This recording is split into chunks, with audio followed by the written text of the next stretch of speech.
போய் நிக்கிறேன். நான் எவ்வளவுலே கேட்டா ஒன்னும் காசு இல்லை. சரி உன்னை சரணியாவை பிடிச்சா வாங்கிடலான்னு ஐடியாவில் வந்திருக்கேன். என்ன சொல்ற சரணியா, எனக்கு முன்னாடி ஒரு 500 ரூபாய் பணம் கொடுவி. அவளை முன்னாடி அந்த குழு வரல விரட்டணும். அக்கா கோச்சிக்காதக்கா, என்கிட்ட காசே இல்லைக்கா. என் புருஷன் வாங்கிட்டு வந்தாரு, ஆனால் 900 ரூபாய் சம்பளம்னு சொன்னார ஒழிஞ்சு 500 ரூபா கூட கொடுக்க மாட்டாருக்கா. நான் என்ன பண்ணுவேன்னு எனக்கே தெரியலக்கா.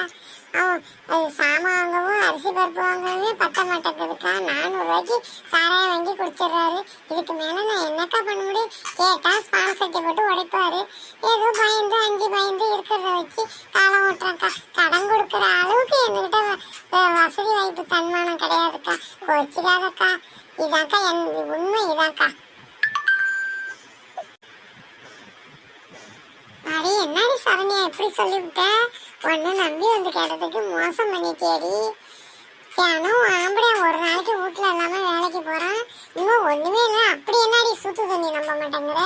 இன்னைக்கு 500 ரூபா வாங்கினா என் புருஷன் வேலைக்கு போயிருக்காரு, நான் வந்து கொடுக்க மாட்டேன் சரணியா. இப்படி அடி பழகுறோம் நம்ம. இது ஒரு 500 காசு நம்ப மாட்டேடி. இது ஒரு ஊரா? இது இந்த சனத்துக்கிட்ட எல்லாம் இன்னும் பழக்கமே வச்சுக்க கூடாதுப்பா. மோசமான சனமா இருக்காது.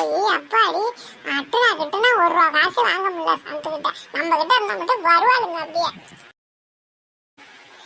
கொடுத்தா நல்லவ, கொடுக்காட்டினா பொல்லாதவ, இப்படிதான் பேசுவான். அதுலயும் இவ ஒரு வாய் பட்டியாரி. இவள்கிட்ட சமாளிக்கவே முடியாது. அதனாலதான் நான் கொடுக்கல. வச்சிருந்தாலும் கொடுக்கப்படாது. இவளுக்கு இவ சாமானே பட்டவல்ல.